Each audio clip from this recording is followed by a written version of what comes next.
Personae. Just people. Circunstâncias propostas. O aqui e agora, como motor da atuação.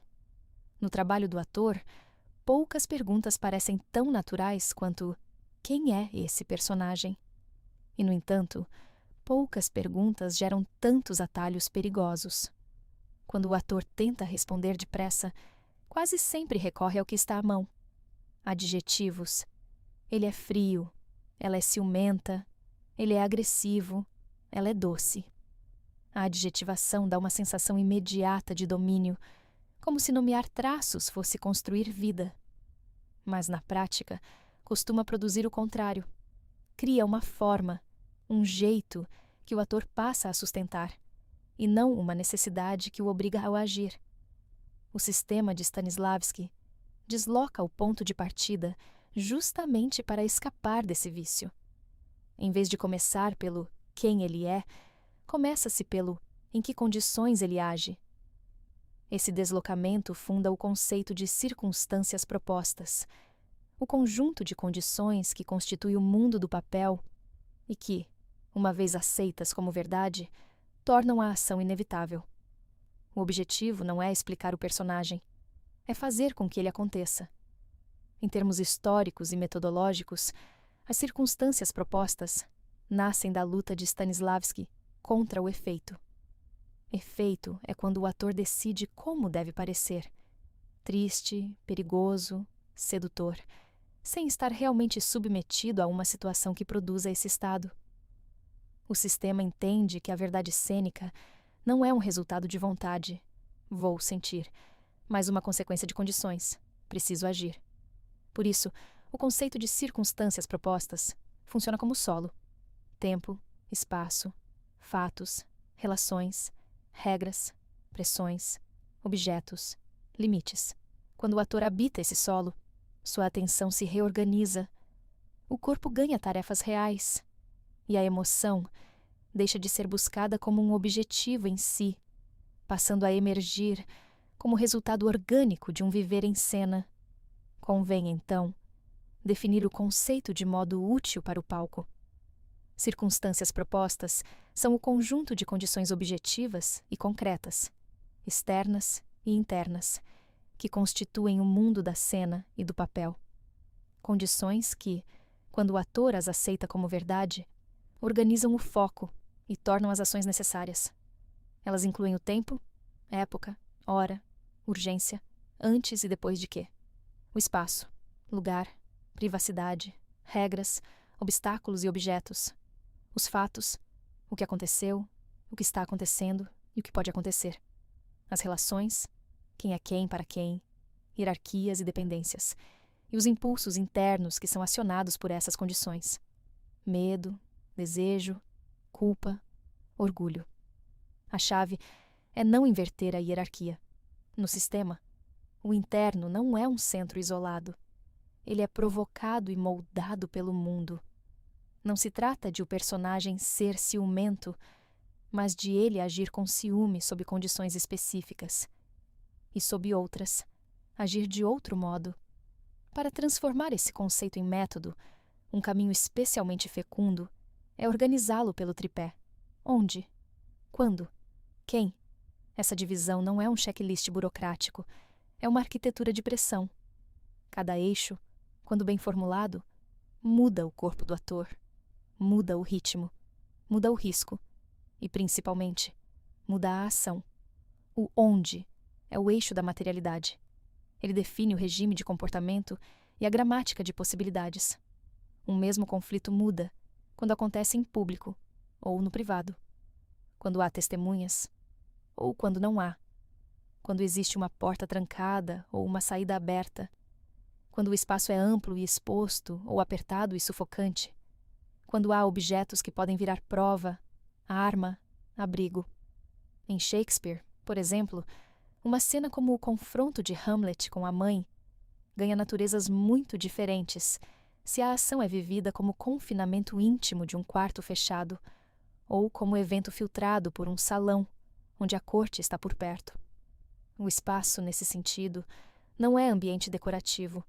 É força dramática que autoriza ou proíbe, aproxima ou separa, acelera ou freia, expõe ou protege. Se o onde não altera o comportamento físico do ator, ele foi definido como cenário, não como circunstância. O quando, por sua vez, é o eixo do tempo dramático. Não apenas época histórica, mas ocasião, urgência e risco. Quando envolve a moral e as regras de uma época, sim, mas também a hora, a estação, a temperatura do acontecimento na linha de eventos. Isso acabou de acontecer. Isso está prestes a acontecer. O que eu perco se falhar agora? Em Otelo, o relógio do ciúme não é abstrato. A mesma suspeita tem outra natureza. 1 minuto depois, de uma insinuação, e depois de uma sequência de sinais que o personagem passa a ler como provas. A urgência, a precipitação, a necessidade de certeza e o descontrole não são adjetivos. São consequências de um quando que se adensa. Em Chekhov, o quando frequentemente é a própria matéria da dor. O acúmulo do tempo, as estações que passam, a expectativa que envelhece. Uma frase dita no início de um sonho e a mesma frase dita depois que o sonho morreu por dentro são, para o corpo, duas realidades distintas. Quando o ator formula o quando como ocasião e prazo, a cena ganha pressão sem precisar de clima fabricado. Chegamos ao eixo decisivo, o quem.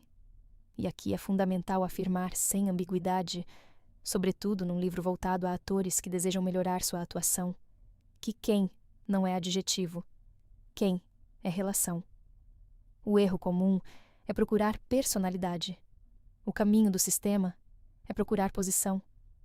A pergunta útil não é quem ele é, e sim, quem eu sou para você, aqui e agora. Quem você é para mim, aqui e agora. Quando o ator responde assim, ele encontra imediatamente poder, necessidade, risco e limite. Quem conduz? Quem depende? Quem teme? O que eu preciso de você neste instante? O que você pode me fazer? Socialmente, afetivamente, moralmente.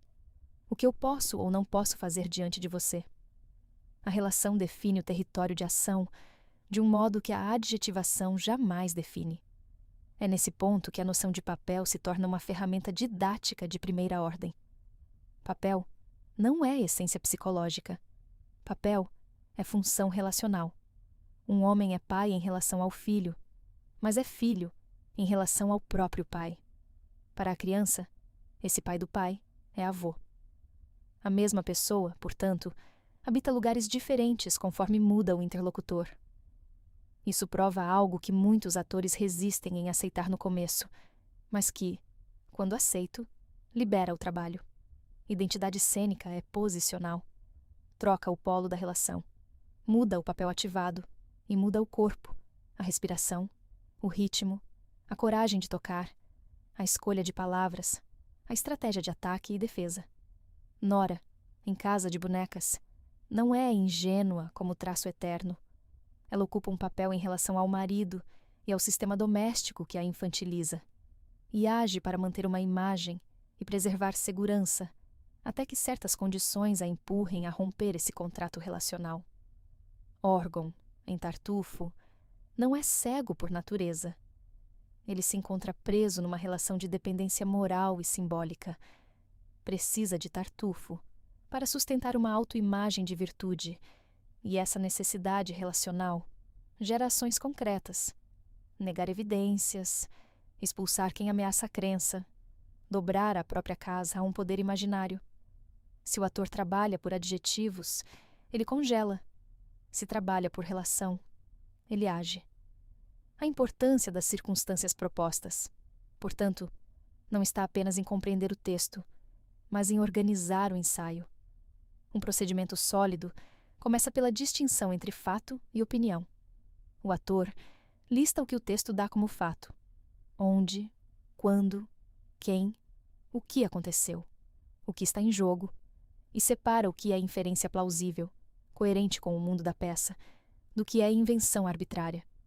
Depois, pesquisa apenas o que aumenta a ação: modos de tratamento, gestos proibidos, códigos de vergonha pública, distância corporal aceitável, relações de classe e hierarquia. Pesquisa.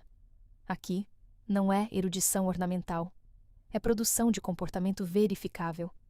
Em seguida, vem a etapa decisiva: experimentar as circunstâncias no corpo. Se a circunstância é real, ela muda postura, foco, ritmo, distância, respiração e escolha de ação. Se nada muda, a circunstância foi formulada em palavras, mas ainda não foi incorporada como mundo. Nesse ponto, a pedagogia associada ao sistema, sistematizada por Maria Knebel, oferece um princípio precioso para o ator: criar circunstâncias que toquem e renová-las, tornando-as mais interessantes a cada repetição. Esse princípio é, ao mesmo tempo, artístico e técnico. Ele impede que a cena fossilize e que o ator repita um jeito. Em vez de manter um traço psicológico, o ator mantém viva a fonte, as condições que exigem ação. Isso não significa inventar aleatoriamente.